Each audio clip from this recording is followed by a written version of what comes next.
We on? Yeah. Live. Okay. Good afternoon, everybody. We've got Tim and myself today to chat to you about our experiences this last couple of weeks of what we've been trying to do. Tim's been on hunt out the slug campaign. Tell us all about your slug traps, Tim. Well, yes, I finally declared war on them, and actually went for it properly with a full-blown campaign this time rather than just whinging about them. So I've been growing some tomato plants, and I think Friday, possibly Thursday, a slug had got into my tomatoes and eaten one of the plants. So I thought, right, that's it, action it is. So I did a bit of trawling around YouTube, found some videos on how to make your own slug traps, and we decided to go with a beer trap, which is made out of a sort of repurposed lemonade bottle. So a lemonade bottle, a pair of scissors and a bit of sticky tape, and you've got yourself a slug trap. So they put beer inside. So I have to say, wasn't that optimistic trying it. I kind of thought, I wonder whether this is actually going to work. But put it out next to my front porch, sort of just nicely tucked away somewhere where the slugs would go out of the sun. And sure enough, the following morning when we got up, the entire bottle was full of dead slugs. So I've now dotted similar traps all over the garden. So hopefully there will not be a living slug within 50 meters of my house by the time I'm finished. I suspect there'll be a few, Tim, but once they don't eat your plants, that's the thing. Yeah, I mean, the danger with it, I guess, in evolutionary terms, if we all do it, is it'll be the slugs that like beer that get killed. Then we'll breed an entirely new strain of slugs that aren't interested in beer. We might have to supply them with wine or something else instead then. Yeah, I suppose we could rotate it like they do with antibiotics. You never know, it might work. And what about this trip out in an electric car you've been doing, Tim? Yes, and my son came down for the weekend for Father's Day. Now, for the last couple of years, he's had a diesel car that he was driving around. But he's decided now to go the whole way into doing something a bit environmentally friendly. He's bought himself an electric car. Go on, carry on. Yes, I mean, it's the first time I'd come across one. I mean, I knew that Tesla was sort of trailing that they were going to be selling them. I hadn't realized that you could actually buy them at the moment. So he's bought a BMW one, which is not hugely more expensive than, actually probably about the same price as a petrol car, I would guess. Mm-hmm. So in terms of buying the car, it's much the same. His difficulty was with the range of it. As I think he was saying, at the moment, they've got the motorway services tend to have charging points, mm-hmm. and for the time being, they're free to use. So he lives in Birmingham, I'm down in Cardiff. So he had to stop once on the way, once each way to top up. But they apparently do a fast charge thing. It takes about 25 minutes to charge the car up to full again. Mm-hmm. But that's the point he was making as well. Other than coming down here, it's very rare for him to have to do long distance driving anyway. So most of his driving would be locally around town, sort of perhaps once a week to the shops. Which, of course, you don't need to have that huge range for that. I mean, it surprised me how comfortable it was, and in its way, how powerful it was. So I think he was showing me accelerating away from the traffic lights. It is a lot faster than a petrol car. Really? Yeah. Because I'd sort of assumed, my previous experience on an electric vehicle was a milk float. Yeah. Yeah. So I kind of thought, everybody else is going to be whizzing away and you'll be sat there waiting for the battery to kick in. But it was actually quite the reverse. I mean, it's a very powerful acceleration. And I think he was saying it doesn't accelerate quickly all the way up to sort of 60, 70 mile an hour, but from 0 to 30, it's a lot faster than most cars. Mm-hmm. So all in all, I mean, it's both environmentally friendly and, or at least I suppose qualify the environmentally friendly. Is in a way, if the electricity that goes into it is being generated using coal, then it's not altogether.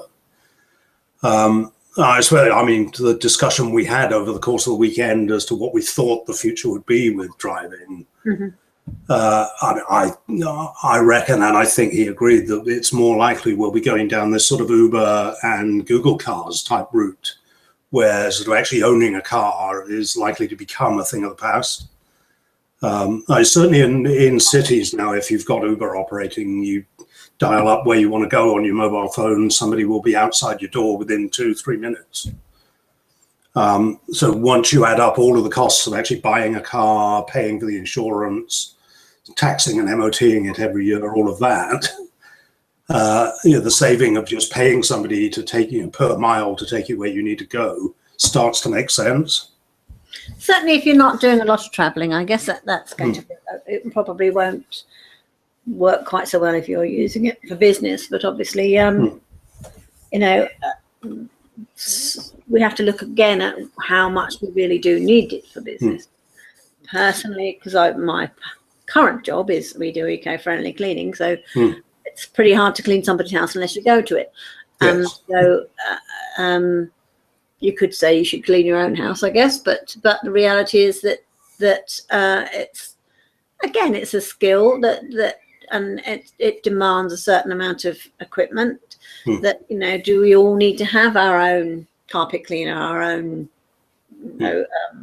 steam mop, our own even vacuum cleaner, or do you get somebody in once a week to do it for you? I guess that there is like everything else, there's some things are better off kept within your own sphere. Other things, a big industrial carpet cleaner, you're not going to start everybody buying one of those. No. I think there's services that do carpet shampooing and things where it wouldn't make sense to own your own shampooer. It's better just to pay that, because it's a now and again thing as well, isn't it? It's not something you do every couple of days. I think in a way it's not that we're all going to switch from petrol and diesel cars to electric overnight anyway. And actually, if we did, there wouldn't be enough electricity to do it. But I still a firm believer in, and in fact, I've just recently been reading the UN 2013 review on climate change and sustainable living and resilient living. I suppose you're more optimistic now, but and they've said the same thing, really. It's got to be lots of little things. You do want the big things to happen, but equally individuals can do some things to help it along. Just simply thinking about whether you really need to print something, whether you really need to get in the car and go, whether you really need to have the items that you're buying, or whether they're just... And on the other hand, humanity does deserve to live as well. To just survive, you don't need a lot. You really can survive on very, very little. I mean, if you look around the world, there are plenty of people who do. Yes, indeed. Equally, most of us don't want just survival. We want a nice life. We want a good life. So I suppose what we really need to be looking at is how can we do that a bit more communally, so that we're not necessarily overbuying stuff, instead of competing with our neighbours over who's got the biggest house, the biggest car, the biggest garden, the biggest whatever it is. Can we not work together a bit more as a community? And I think that's really is a big attitude change that's needed. But equally, as we currently are very individualistic in the way that we run our lives, what can we do a bit of? Can we collect a bit of energy for ourselves? Can we put a biofuel burner in? Can we grow things? Can we, make things? Can we restore things? Can we recycle things? And I think I'm a firm believer in the drip. If you put that £3 in the pot every single day, by the end of the year, you've got £1,000. And I still think that's the same with sustainability and the same with environmental things. If we do a little bit every single day, if we try, particularly those things we do most often, most frequently, you know, we use an awful lot of water, for instance. And most of us, we come in, we switch that light on, we switch the tap on. We don't really stop to think about how it got there, what energy was required to produce it. And in the Western world, we don't actually have to, really, at the moment anyway. But what we are neglecting to, I think, in that is that around the world, that isn't always the case. Unfortunately, putting food on the plates of the starving, you know, the 25 billion people who die of starvation each year, is more a political will than an individual will. You know, lots and lots of people have tried, but it's a tough one.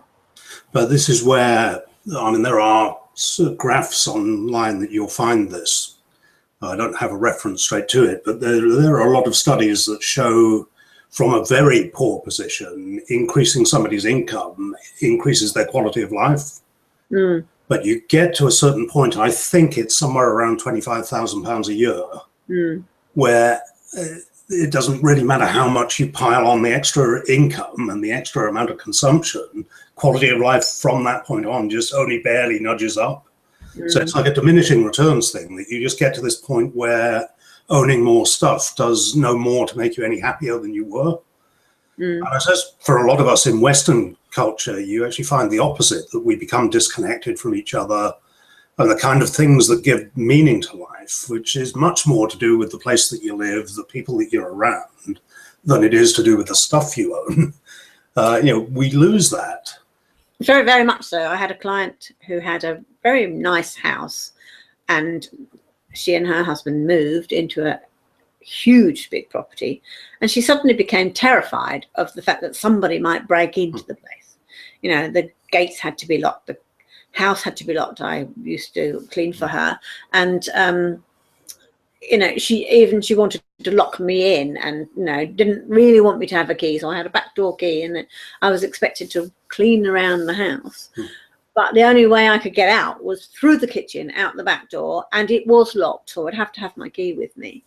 And I thought that in the end, I decided I didn't want to work there anymore, because I considered that actually, if there ever was a fire, it would be in the kitchen. And I'd be finding it very difficult to get out the house other than breaking through a double glazed window. And I just felt that I would hate to live terrified that somebody might hurt me or want to get in and break in and take my things. And I think to myself, well, I know plenty of other people who have a similar sized property who don't feel the same way. But equally, although, you know, we do collect nice things around us because we have that opportunity, and as we get older, we have more and more of them, I guess. The reality is we don't really need them, and quite often we don't even really want them. Yeah, it's been called the agenda of the gene. That biologically there are things that we do, and you can find them across cultures and across time. So the accumulation of stuff clearly is one of them. There was a useful study, I mean, I refer to it in my book, where they asked people, would you prefer to live in a 3,000 square meter house in a 2,000 square meter district, or a 4,000 square meter house in a 6,000 square meter district? And the majority go for the bigger one in the smaller district. So it isn't the actual size of the house that people are interested in, it's the size in relation to everybody else. It's the status. And of course, that's the road to madness, you know, because everybody's trying to leapfrog everybody else. And it doesn't matter what you do, there's always going to be somebody with a bigger house than you've got. And I guess you see the same sort of status thing going on with people's cars, to a degree with the jobs people do, you know, kind of the idea that you've got to be right at the top of the promotion ladder, and kind of, and very often people are actually sacrificing their own health to get these things. So we put ourselves under inordinate stress, we disconnect ourselves from people. That leads us to the other thing that our genes do, which is to value addictive behaviors and substances. So yeah, most of us, when we're feeling a bit stressed, will sort of turn to a drink or a cigarette or eat some chocolate. You know, I mean, we all know what the de-stressors are. And the problem is then, the more stressed you get, the more of that you do. So people go from having the odd drink after work to getting completely banjaxed. And they're all, if you like, there's a built-in default that we value those kind of things more than the things that actually matter. It's very hard to turn one's life around and get high on life instead of high on substances, particularly if you're prone to it, I think. But and there is this real thing about status, I have to say, because I'm guilty of it myself. I worked in a big industrial company. I was sort of middle management, I suppose, at the time. As an area manager, I was fairly high up. I was only 2 or 3 from the top. But you're always wanting to think, well, if I want to climb the next ladder, what do I need to have? What skills do I need to build? I don't think there's anything wrong with building one's skills, but the reality is that I'm now top of my tree because I run my own business, but actually there's nobody under me. Well, I'm one lady who works with me. But and the truth is I feel happier. And I probably earn, well, more or less the same money, I guess, now, though I didn't to start with. But it's daft, isn't it? It's utterly daft. So I have to put my hands up, guilty as charged. I want status too. The problem we have I'm basically in human cultures generally with this. If you look at animal biology, like all of the things that give status have a natural limit. So if you like, a peacock can grow a really big inordinate tail, and that gets it. That peacock is the one that gets the mate. He's the one in charge. Now the problem is, if he manages to grow a big ornate tail that's too big, then when the predator shows up, he's too heavy to take off, and he gets eaten. Yes. Similarly, you have a look at stags. They grow the big antlers, and whoever's got the biggest antler gets to mate, and But if you grow antlers that are too big, you can't stand up, and again, the predator comes along, and you get eaten. So in the animal world, there's a limit to how much that status can drive. In the human world, there's no limit to the property you can have. I mean, if you have a look at film footage of the Cannes Film Festival, where all the billionaires turn up in their yachts, and each year there's a new record for somebody that's got a yacht that's a foot longer than the one that was the biggest last year. And the only limit to that is when we've used up all of the planet's resources. Essentially, because its logical conclusion is you get all of the materials that are still left on the planet and you use them all to make a yacht. And it's so big that there isn't an ocean you can float it in. So until our one saving grace is we're thinking beings. I mean, we can work this stuff out if we sit down and think about it. Actually, this chasing always having to be the biggest, the best, all the rest of it has to have a limit. Yes, and it's visible in the sports world, isn't it, at the moment, with all the drug debates that are going on, if that's the right word. That people want to be the fastest, the quickest, the longest, the tallest, jump the furthest, or whatever, and there are limits to the body, but you can enhance it with medication and. But see, the sports world has always done that. Length would you go? I mean, because it must destroy the body. I don't believe that it doesn't. But look at what's happening now with. You've got a group of footballers now who played soccer back in the 1970s, early 80s, where they're now discovering that sort of spending the winter headbutting a leather ball has actually damaged people's brains. But at the time, the desire is to be the top of your game. You're the celebrity superstar kind of thing. In general, ex-sports people, by the time they get into their 50s and 60s, very often become disabled just because of the damage they did to themselves when they were at their peak. I certainly went out with a rugby player who was a very successful man in his youth. I don't think there was a bone in his body he hadn't broken, and of course he was then in his late 40s, middle late. I can't remember now. We were both in our middle 40s, and constantly in pain. Yes, I mean, whichever way you do it, whether it's that physical drive to be the best physically, or whether it's about being the richest person on the planet, or the one with the biggest cars, and kind of, in the end, it becomes self-defeating because we actually damage ourselves at some level by doing it. Yeah. And I mean, I remember somebody saying, that we're all trying to keep up with the Joneses, and it turns out the Joneses are a pair of idiots. It certainly seems that way when you look at the finances of the world. It's become the God, isn't it? It seems to be God now. If that's, if you believe in God or not, it doesn't matter. It is the drive. Everybody must have more and more and more and more money, because that's the way you prove that you're better than everybody else. And actually, why should we all be the same when we're doing, different things and we're working harder? We should be rewarded, shouldn't we? I don't, in essence, disagree with that. But as you rightly say, I mean, how much do you need, or how much? At what point do you find yourself in a position where, presumably you're only going to have to be competing with the folk that are of a similar financial status as yourself. I can remember when I was particularly broke in my younger days, going to visit somebody who had a lovely house. To me, it had a palace. Their hallway was bigger than my entire house, really, their front hall.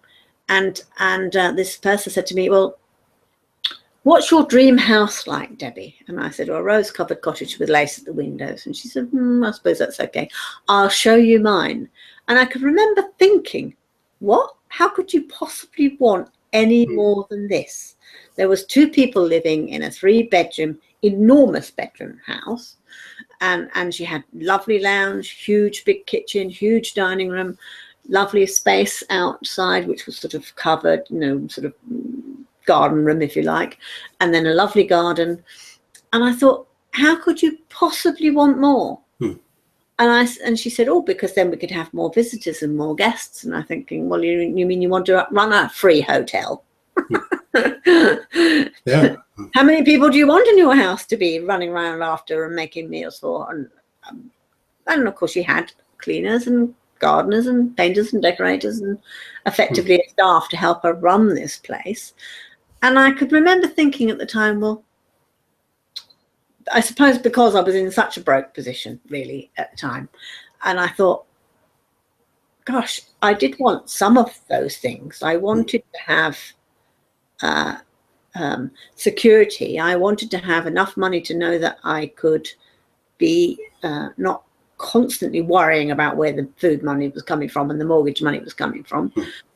But the bigger and bigger you get, I guess, then you're still going to be worried about it, because you've got to provide for them, haven't you? You've got to keep buying these things. I mean, the point is, it never ends. I mean, there's never a point that you get to where you can say, right, that's it, I have enough. I mean, unless you consciously choose to say that. So essentially, if we're following these kind of both the social conventions and our own internal drives, there will never be enough. That the limit that we have on ourselves is the finite planet that we live on. Because we all know, I mean, I've not met anyone that will tell you that we can carry on consuming forever and ever on a finite planet. I mean, that just defies every law of kind of everything you can think of. Me personally, I had a trip when I was in my middle 30s out to the Thai-Burmese borders, where I went and worked among the refugees in that area, where they literally did have nothing. And it was quite amazing, really, because they were much, much happier people. I mean, a child would cry if it dared to cry, 6 people would be running to pick it up. And generally the whole ethos of that community was to work together and be together. And there were millions of people in these camps that we never hear about on the news, of course, because they don't have oil in the Thai forestry areas. If you go north far enough, you get into the opium districts, but they're not all of that region. But of course, Thailand is the more wealthy country in that area against Burma and Laos and Vietnam and what have you. So Thailand takes in a huge number of refugees. We talk about how many come to Britain, well, let's go and have a look at some of these other countries where they put up millions and millions every year. But I can remember coming back from that period of time. I was out there working with them, and I came home and I hadn't moved house, but my little grottiest box in the grottiest part of the country had suddenly become a palace, because I had things in my home I didn't even want, let alone need, relative to them. And I can remember having conversations about the fact that one of my friends said, well, I never got a leg up. I've got what I've got today through who I am and what I've done. And rightfully so in many ways. But equally, we just take utterly for granted the fact that around us we have educated people, you know, that have been able to go to school and get whatever education that they required. Within reason, of course. You know, secondary education now we do have to pay quite considerably for, so that might change life, and something I'm quite cross about, but there you go. But you know, if I'm ill, down the road there's some doctors, there's some nurses, there's some surgeons, there's some very, very skilled specialists in various areas of body health. And where I was on those borders, you know, the person who was running the hospital was 18. She'd done an OU course in midwifery, so she was the best qualified, and she was running the hospital. And the hospital was filled with, you know, with malaria patients, people having babies, of course. Although most of them didn't actually bother to go to hospital, they had them at home. And there were terrible injuries. And she had no medication whatsoever, no equipment to be spoken of. All that she could offer was care, because that's all she really had. And we complain bitterly about the NHS and the fact that it's being overstretched with lots of immigration coming to Britain. And yet we're so wealthy, relatively speaking, that we just take it all for granted. And it's true, our doctors aren't in fact God. They are in fact just doctors. And despite the fact that many of them train for many, many years to become very, very talented, sometimes they get it wrong. And we hear a lot of bitter complaints when that happens. And I just feel like sometimes I'd like to drag considerable numbers of us, let's say, into different parts of the world to just have a look at what other people live with and recognize the value of what we have around us in it. And it's not just small things, it's huge what we have around us. Yeah, I mean, it's a problem that, and again, it's this relative thing that, you know, I mean, you're the one with the small house surrounded by all of the big houses, then you feel that you're in some way hard done by. So I mean, essentially, if you're on £24,000 or more a year in here, you're in the top 10% of people that ever lived in terms of material living. Now, yeah, 24,000 isn't a lot of money. Yeah, and admittedly, you know, I mean, admittedly, there's a tiny fraction of humanity that lives so way, way above that we all get very jealous and annoyed at their practices. But the fact is, you know, we live like kings. And as you say, it's easy to take it for granted unless you think about it. So as you say, you turn the tap on, we don't question. You know, my assumption is if I flick the switch on the side of the wall, light will come on. You know, and beyond that, you know, I think we don't question how sustainable the way we do that is. I mean, with the water supply, I mean, somebody pointed this out to me going back in the 1980s or early 90s when I was doing my research on flooding.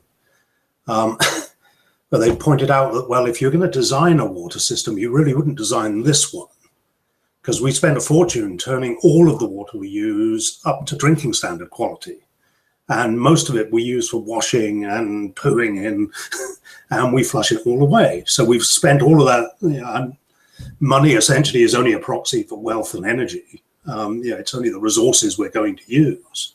So we've spent an awful lot of energy and resources cleaning water to a standard that it never needs to. So there's that point that, well, if we were designing a water system from scratch, what we would probably do is filter clean the water that comes from the reservoir, just so that it's cosmetically clean, you know, so you haven't got impurities in it when you wash in it.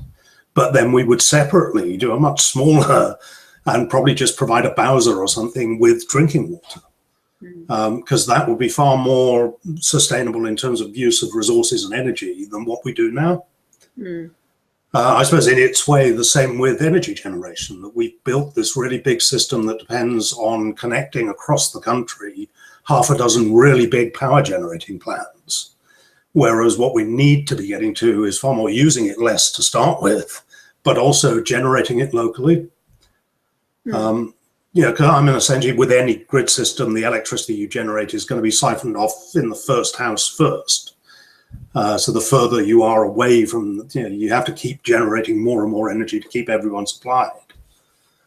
You know, actually, solar panels supply vast majority of what you need anyway. I mean, I was in a home a couple of days ago, which I'd like to have her on the channel one day. She has solar systems she's put in 12 years ago now, and one of these little smart meters to show that at any one time whether she's actually generating power or not. Well, her other half said, well, who cares? We have to use it anyway. But I think, well, yes, our modern society does demand that the items that we have around us, which are mostly time-saving things after all, you know, we have a dishwasher so we can just shovel the dishes in and leave it and go away while it gets washed. Same with our washing machines and our, you know, most of the other bits of equipment that we have. They can do the work while we are doing something else. We don't really want to stand over the tub and scrub our own washing out anymore. And I have to say, I don't either. But equally, if we can generate some of that power ourselves, right now, if we're in the position where we can, as well as being more conscientious about care over the use of things, so we don't need washing as frequently, and or you know, producing some of the things for ourselves. I think really it is down to each of us as individuals to do small bits. Yeah, I mean, I mean, one of the things that may happen, and not too far into the future now, is that the economics of the way we use energy may start to push us in this direction. It's unfortunate in the way we do it, because the very poorest in our society are going to be the least able to access things like solar panels. But I think we're moving into a period where energy prices are going up. I mean, we're seeing power stations closing now, which is partly our fault for electing a bunch of idiots to govern us.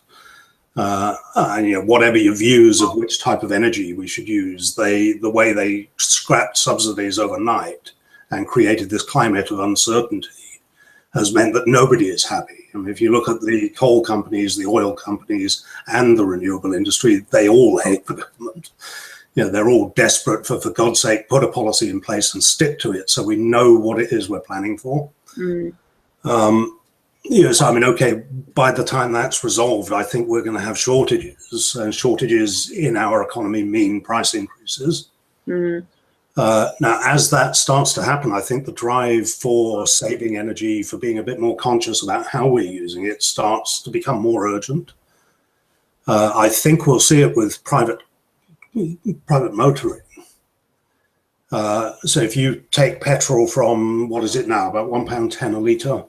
It's snuck up again, hasn't it? Because it was sitting at £1 and a few pence. It's snuck up there a bit. I mean, I've seen fairly credible projections coming out of people like the World Bank and the IMF that reckon that we're looking at probably £2.50 to £3 a litre by the end of the decade, which is, what, 4 years away.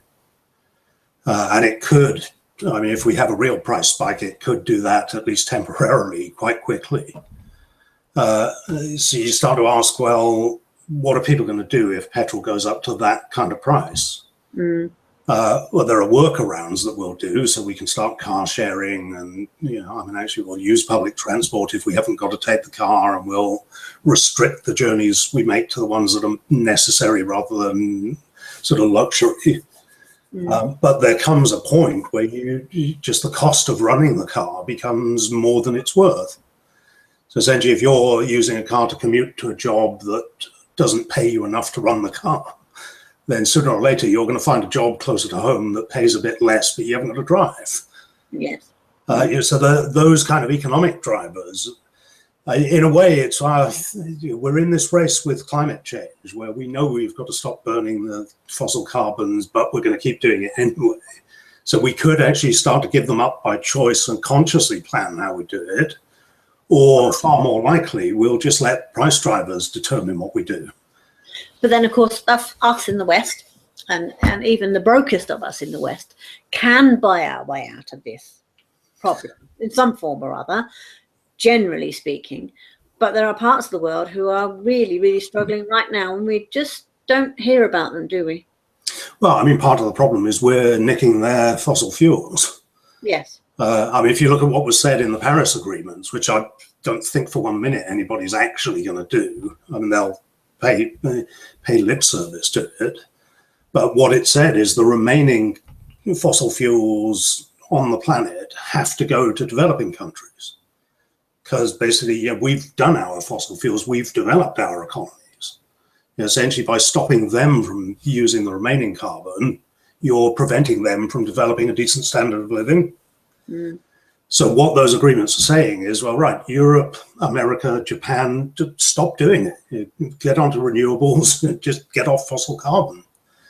What our governments have done is said, well, no, what we'll do is we'll rely on technology that hasn't yet been invented in the hope that we can carry on burning fossil carbon today, hoping that somebody will invent something that will take our emissions to zero later on. I mean, the two most cited technologies, and neither of them work, are nuclear fusion, which actually is largely just a kind of posh welfare scheme for physicists that would be unemployable anywhere else in the world, and carbon capture and storage, which turns out to be so expensive that nobody in their right mind would do it. Well, beyond the soil carbon capture, grow trees. Well, yes. I mean, so essentially what we have to do if we're serious about climate change is just stop burning the stuff. The biggest gains are to be made by people not doing things that currently burn fossil carbon, rather than thinking that there's going to be this technological solution somewhere down the line that will do it for us. But at the moment, we still have this standard, don't we, whereby you nip down to school in the 4x4, drop the kids off, and off you go to work, or off you go to whatever it is you do during the day, and then come back and pick them up. And I can remember when I was young, people saying, well, mums today, they don't walk their children. We used to have to walk when we were little. And I did. I walked 2 or 3 miles to school. And my mum used to walk us over sort of the main road, and then we'd walk along the common on our own.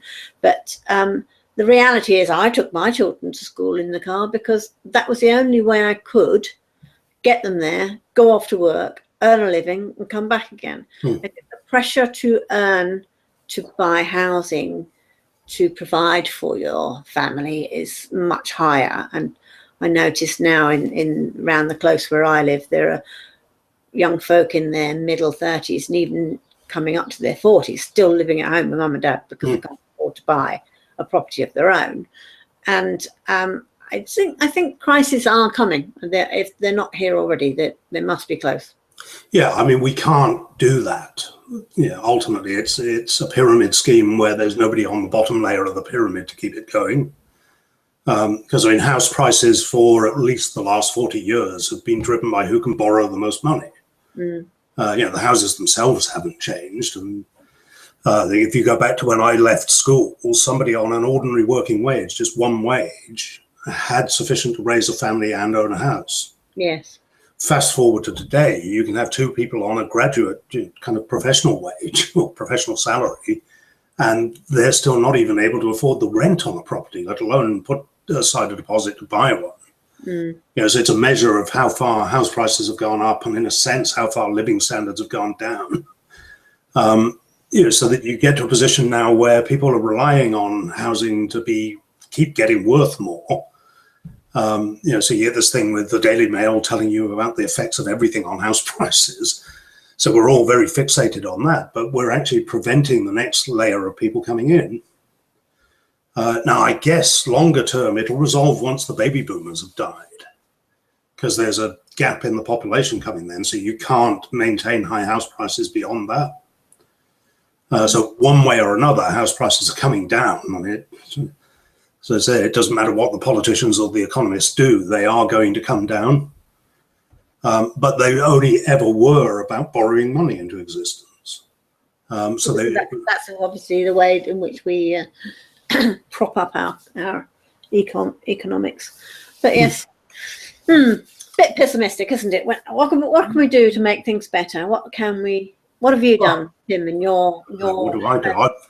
I'll show you something I got. This is that's a clockwork radio and torch. That was my little concession, because I tell everybody else that I think we're looking at power cuts in the next few years. So I thought I'd better do something to prepare.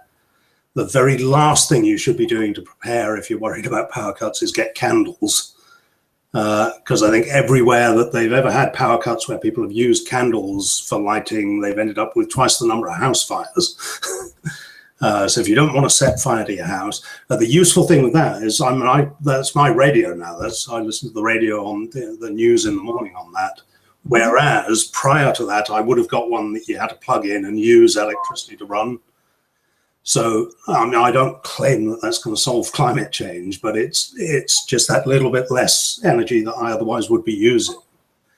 Now, I think, interestingly, one of the news stories that I had on my website midweek last week, there's an American company that are using smart meters there, where they can start to tell whether people have devices in their homes that are overusing energy. So what they've taken to doing, it's an interesting business model, is people will do affiliate deals online where basically you recommend somebody else's service and you get a kickback. So this energy company were actually doing that. So they were able to say to somebody, when they sent them the bill, they could say, we noticed that your dishwasher is playing up. Would you be interested in this person's plumbing service or that person's new dishwashers? The point is that it was a way of getting people to use less energy while saving themselves money. In a sense, part of the problem we have with the way we're structured at the moment here is the tendency that saving energy costs money. So if you like, in order to save energy, I've got to pay for somebody to insulate my loft, whereas what this energy company were doing was using advertising as a way of underwriting their profits, but at the same time saving the customer money. So as a result, they had a kind of win-win situation there, which, I'm interested because they're supposed to be introducing smart meters here. So it will be interesting to see if we get an energy company coming up with the same business model. Well, I've seen smart meters starting to come into Britain, I'm not sure whether they're along the same lines or do the same things. All I know is that they're showing how much you're using, how much you're putting in, if you happen to be a person who has some form of energy renewal system. Yeah, because at the moment you can kind of do it by taking a regular meter readings and then sort of checking, if you put lots of different equipment on in the house and see what difference it makes. So it is certainly possible to do that, but God, it's hard work. What the smart meter thing promises, I guess, is that you can see when you switch the telly on or put the computer on, you can see the jump in energy. And you can then make a decision about, well, which of the things that I've got on are using a lot of energy. It isn't going to be the computer, certainly isn't going to be your mobile phone. But it may reveal, so one of the benefits is it could reveal, actually one of your appliances isn't working properly, that it's using far more electricity than it should do. What I thought was nice with that company was that they were able to identify that for you. So you might just take for granted that, it's my old fridge that always uses lots of energy. Whereas they were able to flag up, no, it shouldn't be doing that. So whether it's get somebody to repair it or buy a new one, but get a good energy rated one, and you're saving, and with the price of energy going up, it's saving you money as well. So that has potential. So whether or not, it depends on somebody here having a business model that isn't just based on fleecing people. Yes. That's one of the things I've often thought about marketing, really. come and buy my, advertising in my magazine. We drop it to so many people. And I think to myself, well, okay, if you were really smart at marketing, I could offer you this and I could guarantee you make more than I cost you. Would be a far more effective way to encourage somebody to use your marketing skills. And I'm sure that must be true in many, many areas of life. Well, yeah, my efforts at running a magazine were that the only magazine that you can do that with are these ones that are done on postcodes. So it's a kind of what's in my area ones, and it's the only one where you can get an advertising base wide enough to do it. We did a health and wellbeing magazine for a couple of years and sort of got some income in. I think the actual print costs of the magazine were covered, but it didn't cover any of my costs for actually writing it. And I think a lot of those magazines discover the same thing, that actually it's not a viable business model. As you say, I mean, yes, if you can start to offer that, if you pay me £100, I'll get you £1,000 in return, then why wouldn't I? Yeah. I mean, this company in the States, and their business model was effectively based on customer loyalty, not customer income. So their view is if we can sustainably save people money, that the end product is that person will stay with our company. They're not going to go to the breadhead company down the road that's only in it to get the money. Yes, I think it works. I mean, there is, I suppose, within marketing, it's probably people in Link for Growth that I've come across who tend to take a much more win-win approach to marketing. That, what's in it for you, what's in it for me, rather than how do I get you to part with money. It's much more. Warehouse is probably getting close to it on the energy front here, aren't they? They're not just offering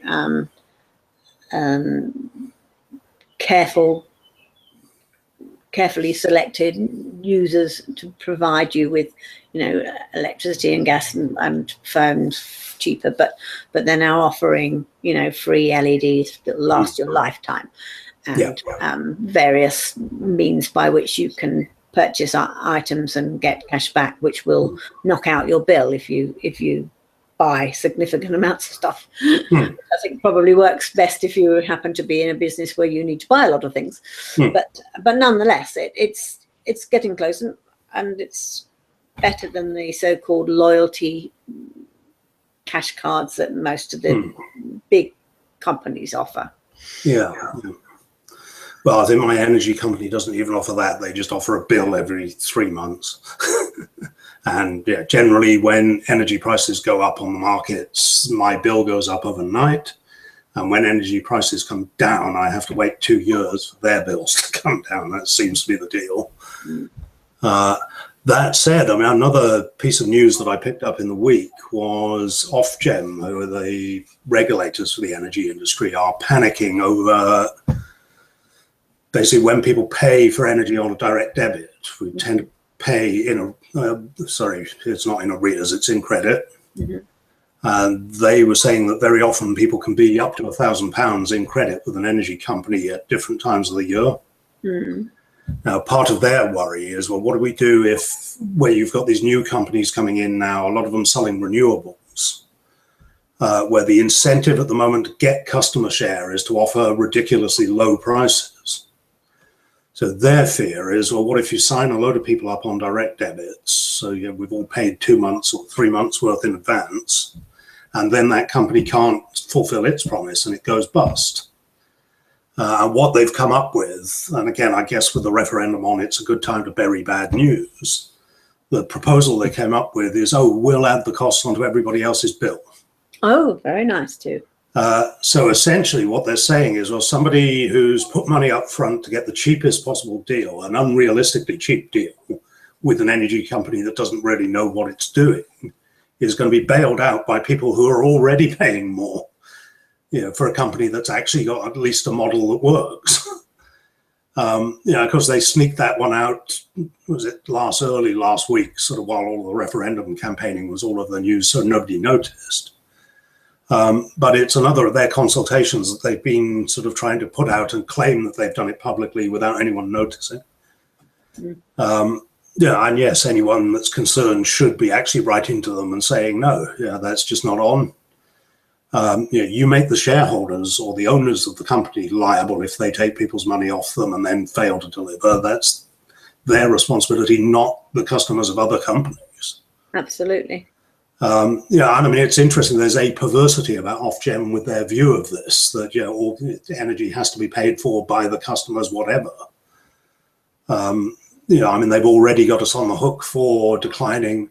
I don't know whether we talked about it on one of the earlier shows, that as the energy generators are having to close plants, the price of energy goes up, so more people go off grid, so the price of energy has to go up even further. It's what they call the death spiral, that taken to its logical conclusion, you'd end up with one person on middle income having to pay for the entire cost of the grid. So again, they talked about, oh, well, we'll just add 20 quid to everyone's bill. And you get to thinking, well, hang on. How's that helping? Because if all you're doing is creating the expensive bills that you're telling everyone is going to drive people off the grid anyway. So I think they seem to recognize the problems. I don't think they've got a working solution. In the meantime, there are private companies now entirely without public subsidy that are building connections to Europe. So I think the prevailing thought now is that the money is going to be made by buying energy in. That essentially Britain is no longer going to be energy self-sufficient. We're going to have to buy energy from the rest of the world.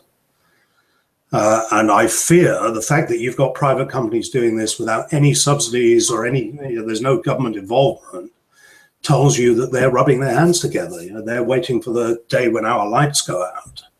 And then they can charge us a fortune for French and German and Danish energy.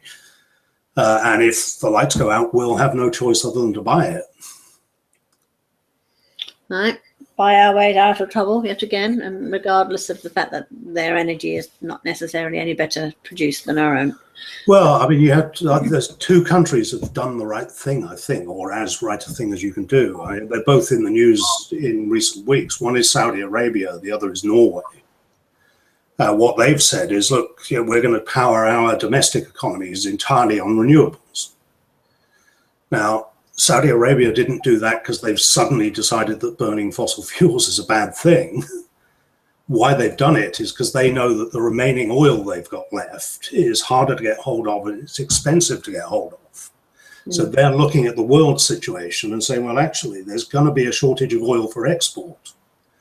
Now, we have two choices. We could either burn all of our oil running our domestic economy, in which case we've got none to sell, and we rely on the income from oil to keep our economy going, so we're going to be finished.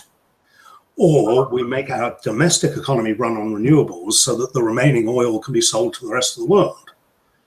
Now, Norway is doing the same thing. I mean, they've got lovely fjords. They can make lots of hydroelectric power. They've got a few geothermal plants. They can generate all of their own in order to sell the oil and gas externally. Britain, because we have George Osborne, is just, now let's burn it.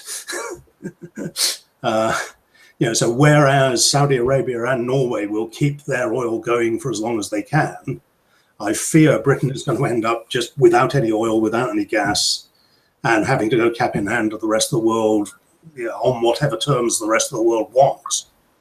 And yet we have the highest tidal flow just off the coast of Wales, don't we? Yes, second highest tidal flow. We could have hydroelectric running. And I just think, well, maybe there needs to be some private business going in there, because it's obviously not going to happen. Well, the problem is the private business people wanted to go in there, and government, again, because of the subsidies and all the rest of it, pulled the rug out from under it, as they were going to go ahead. They had a prototype plan for Swansea, which actually, I mean, it has a good tidal rip in Swansea, but it's nothing like what we get in Cardiff. The idea was, we'll do this one in Swansea. That'll be like the prototype, just to test everything out. They reckon they'd generate about 300 megawatts. If it succeeded, they'd then go ahead with the first one between Cardiff and Newport that would do 1,500 megawatts.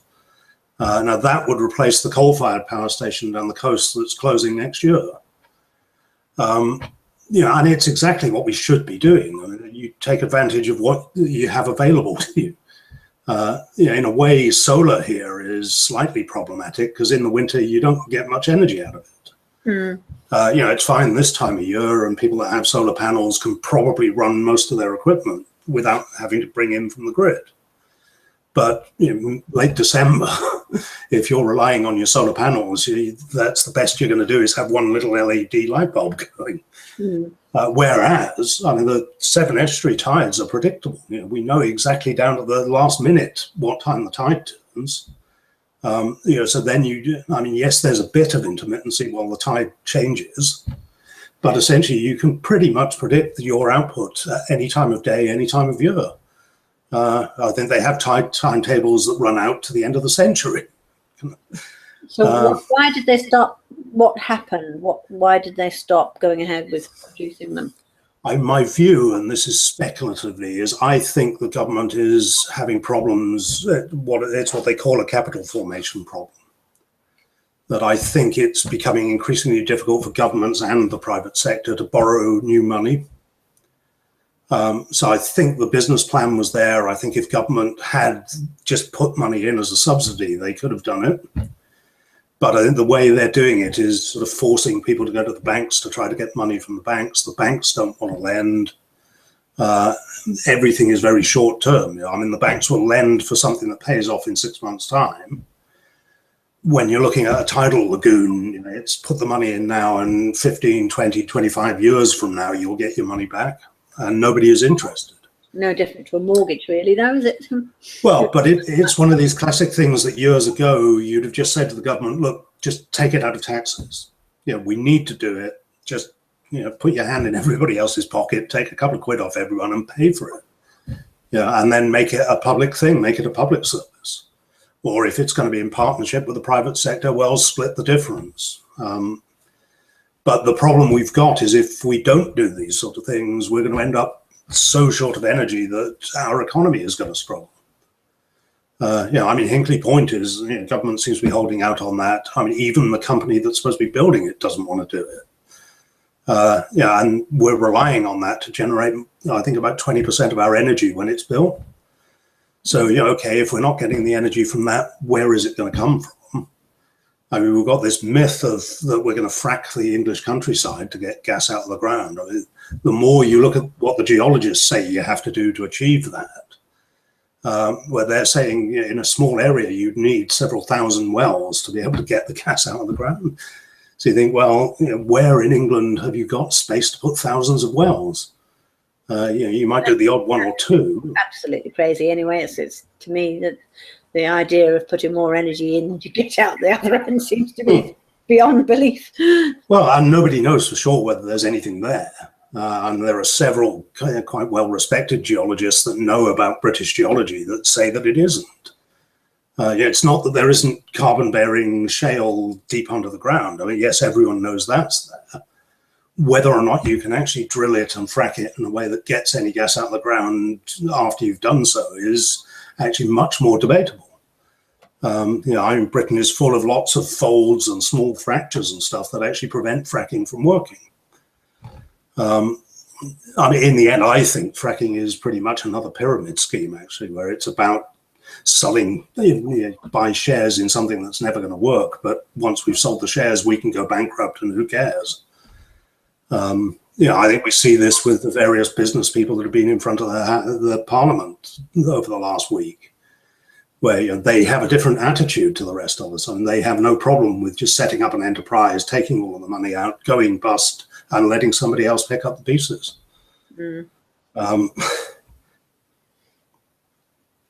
Anyway, yes, again, we're getting a little pessimistic again, aren't we? We really, I think we need to really consider those things that we can do, and we really can do quite a lot.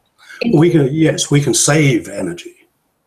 One of my favorite things now is I don't have a car, but I get by most of what I do. I don't need a car for. I have a lift off somebody to do some shopping once a week, and I get a lift down to my yoga class.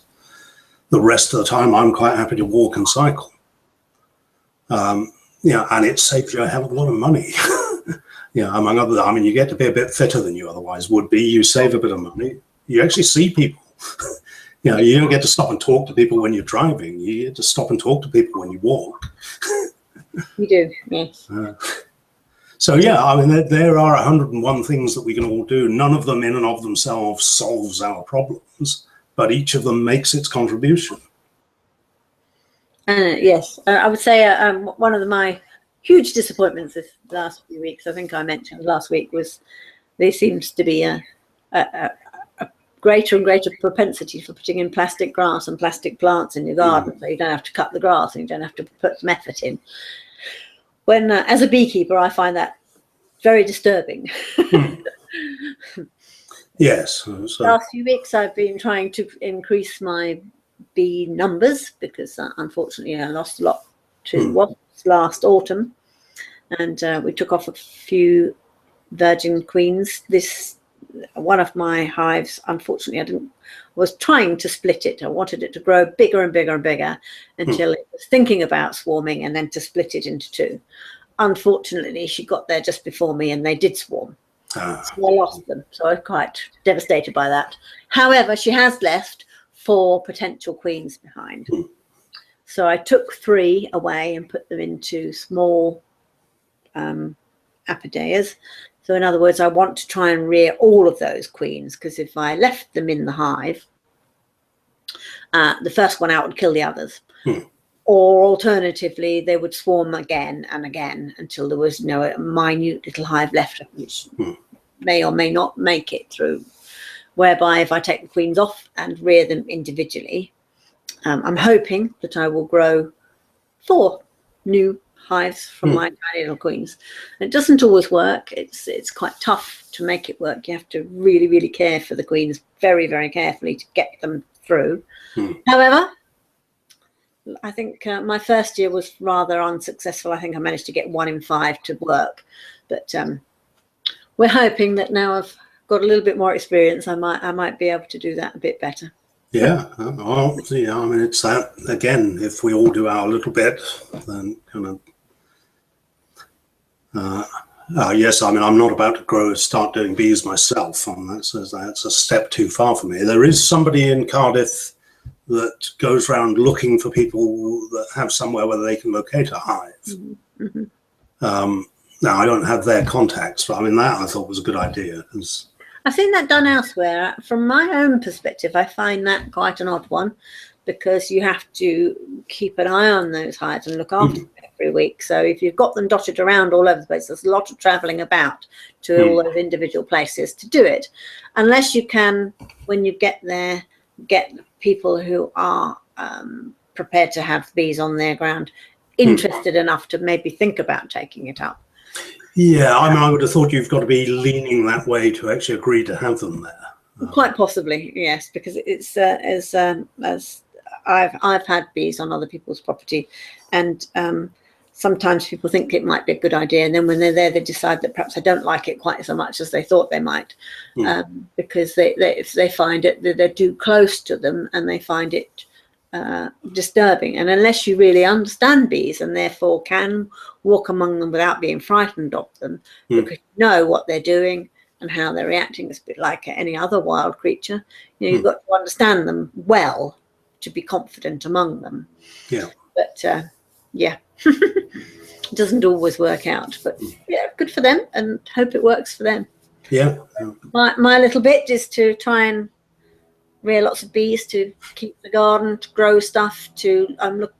As you know, I went on an aquaponics course recently, which is about a closed system whereby you are not putting minimal input in to get a large quantity out the other end, and I think, we can do these things here, and we are lucky enough in the Western world to have the funds to do some of these smaller things, and perhaps we ought to all try to do our bit, whatever that bit is.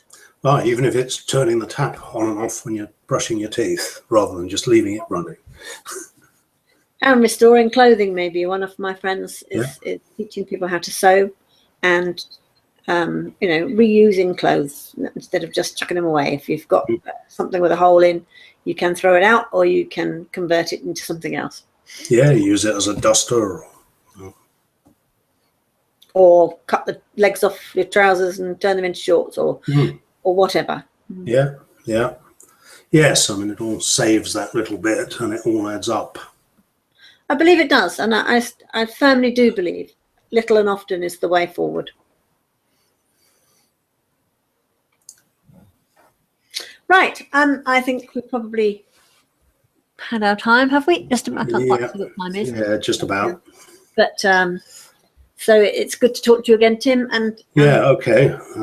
I'm going to try this next couple of weeks to look out other people's broadcasts and bring them up onto the channel so that we have a mix of things, and also to go and record people in their own homes and areas. Maybe I can't get them on the Monday, but to have that up among the things that we're doing. Yeah. Perhaps it might be that we slim down our hour maybe to half an hour and have half-hour slots with, or 15-minute slots with people around if we can't actually get them on the shows on the Monday. Although ideally I'd still like to see that happen. Okay. So if you find out about anybody out there doing great things with even little things to do with making their home that little bit more sustainable, their life a little bit more sustainable, then we'd really like to hear from them. Indeed. Thank you very much, Tim. I'm going to say goodbye and speak to you in a fortnight. Okay, talk soon.